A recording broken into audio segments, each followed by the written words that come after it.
Welcome, traders. Dr. Keith here in for Rob. It is Thursday, June 11th, 2026. Hope you're doing well.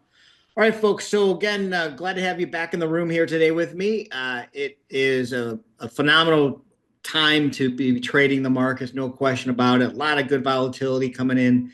So on the NASDAQ today, folks, let me first open up actually by showing you. When you look at the volume profile this morning, let me open this up here. And here's the 930 candle right here.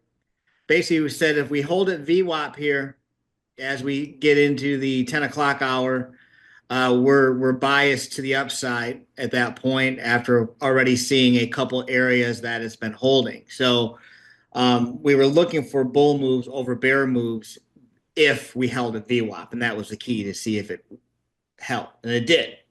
So then, folks, what we looked at is over here I have the 30-second Heikin-Ashi.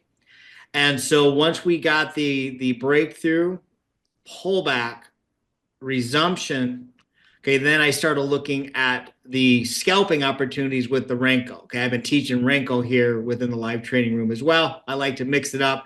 I trade Heikin-Ashi and Renko, so I like to teach that, okay? So then how did I find the entry? So based off of that formation on the Heikin-Ashi, we then went to a buy zone here. I had a really nice setup, really good risk management opportunity here at the 10 o'clock hour, and bam. And basically, I got out at 25 points, folks.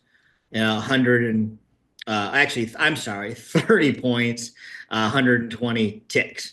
Okay, and then from there, I continued to educate throughout the room in the morning because it was a one and done for me. Okay, but come see me tomorrow, folks. If you come see me at 9:30 Eastern, so 9:30 Eastern tomorrow, Friday, in the WealthCharts live trading room, we'll do it all over again. Again, I'm going to continue to do a combination of shorter term, longer term time frames to get you in tune for whatever is the best fit is for you.